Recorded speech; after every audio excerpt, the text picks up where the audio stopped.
السلام علیکم دوستو، اکثر و بیشتر آپ نے جادوئی صلاحیتوں کے حامل حضرات اور خواتین کی کہانیاں سنی ہوں گی۔ تاریخ انسانی چڑیلوں، جادوگروں، جنوں اور پریوں کے تذکرے سے بھری پڑی ہے، لیکن آج ہم آپ کے سامنے جادوئی قوتوں کی حامل ایک ایسی مخلوق کا ذکر کریں گے جو نہ تو انسان تھا اور نہ ہی عورت، بلکہ وہ ایک کتا تھا۔ جی ہاں دوستو، ایک کتا۔ اس کتے کے بارے میں بہت سی باتیں کہی جاتی ہیں۔ کوئی کہتا ہے کہ وہ کتے کے روپ میں ایک چڑیل تھی، تو کوئی کہتا ہے کہ وہ بذات خود شیطان تھا جو کتے کا بھیس بدل کر رہا کرتا۔ اس کے علاوہ اور بھی کئی عجیب و غریب باتیں اس کتے سے منسوب ہیں۔ اس جادوئی کتے کے بارے میں جاننے سے قبل ضروری ہے کہ ہم اس کے مالک کے بارے میں کچھ معلومات حاصل کر لیں۔ یہ واقعہ آج سے تقریباً 400 سال پہلے کا ہے۔ Prince Rupert of Rhine, German شاہی خاندان کا ایک معزز فرد، جو ایک فوجی ہونے کے ساتھ ساتھ ایک فنکار اور ایک سائنسدان بھی تھا۔ اس کے علاوہ یہ جرمن شہزادہ انگلستان کے بادشاہ چارلس اول کا بھتیجا بھی تھا۔ وہ اپنی جوانی کے ادوار میں ہی اپنی بہادری کا لوہا کئی جنگی میدانوں میں منوا چکا تھا۔ بدقسمتی سے جرمنی میں ہونے والی 30 سالہ جنگ میں یہ شہزادہ Rupert of Rhine Roman empire کے خلاف لڑتا ہوا ایک جنگ میں قیدی بنا اور لنز نامی ایک شہر کے قید خانے میں ڈال دیا گیا۔ در حقیقت تو وہ ایک قیدی تھا، لیکن اس کے اعلیٰ خاندان اور مرتبے کو دیکھتے ہوئے اس کے ساتھ بہت اچھا سلوک برتا گیا۔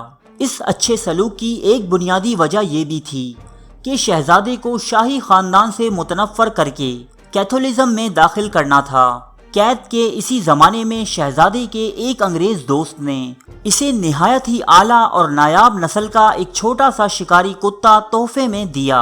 اس تحفے کا مقصد قید میں رہنے والے شہزادے کی تنہائی دور کرنا تھا۔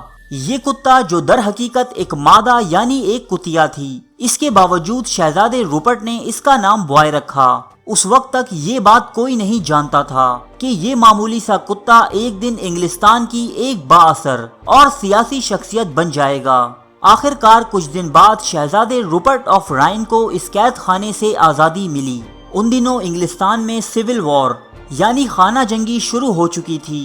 انگلستان کے بادشاہ چارلس اول کا بھتیجا ہونے کے ناطے اس شہزادے کو شاہی فوج میں ایک اعلیٰ عہدہ مل گیا۔ شہزادے روپرٹ کو بادشاہ کی فوج کے گھڑ سواروں کا سردار بنایا گیا تھا۔ اب یہ شہزادہ جہاں بھی جاتا، وہ اپنی تنہائیوں کے اس ساتھی یعنی بوائے نامی کتے کو ہمیشہ اپنے ساتھ رکھتا، چاہے وہ میدان جنگ ہو یا پھر شاہی دربار۔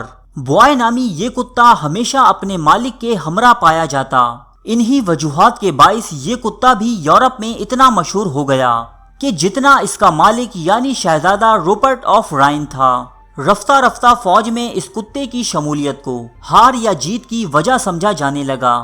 جب اس کتے کی شہرت پھیلنے لگی تو بادشاہ چارلس کے مخالفین یعنی پارلیمنٹیرینز کی طرف سے اس کتے کے لیے انتہائی عجیب و غریب باتیں کہی گئیں، جیسے کہ یہ کتا کالے جادو یا دوسرے سفلی عمل کرنے کی صلاحیتیں رکھتا ہے۔ کچھ لوگوں کا ماننا تھا کہ یہ کتا در حقیقت ایک چڑیل ہے جو کتے کے جسم میں سما گئی ہے، جبکہ کچھ پارلیمنٹیرینز اس کتے کو شیطان سے تشبیہ دیتے اور کہتے کہ بادشاہ چارلس کی مدد کرنے خود شیطان کتے کے بھیس میں ظاہر ہوا ہے۔ جب یہ افواہیں یورپ کے طول و عرض میں پھیلنے لگی اور اس کتے کی کافی بدنامی ہوئی، تب خود حکومت انگلستان کی جانب سے اس کتے کے دفاع میں ایک پمفلٹ شائع کیا گیا۔ اس پمفلٹ میں بوائے نامی کتے کو جادوئی صلاحیتوں کا حامل تو بتایا گیا تھا، لیکن کافی مثبت انداز میں۔ اس پمفلٹ میں لکھا گیا کہ بوائے نامی یہ کتا حقیقت میں ایک نیک اور خوبصورت عورت ہے جو لیپ لینڈ سے آئی ہے اور ایک کتے کی شکل میں شاہی فوجوں کی حفاظت پر مامور ہے۔ اس پمفلٹ کے مطابق یہ کتا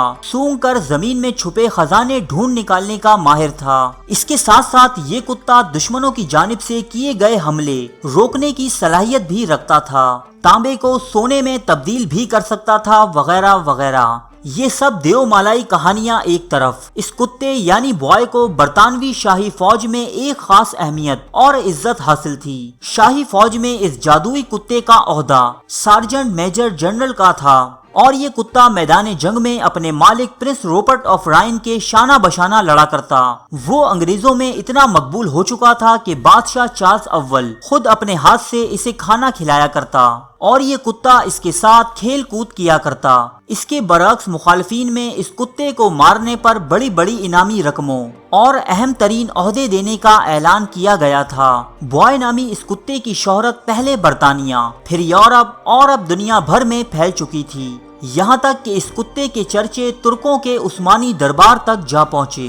ان دنوں سلطنت عثمانیہ کے تخت پر سلطان مراد فورتھ جلوہ افروز تھے۔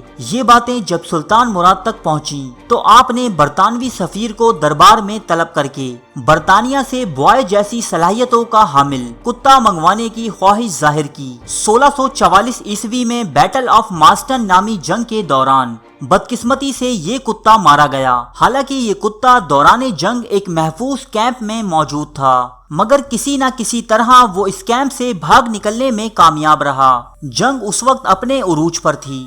اپنے مالک کو ڈھونڈتے ہوئے یہ کتا کسی نامعلوم سپاہی کی گولی کا نشانہ بنا اور مر گیا۔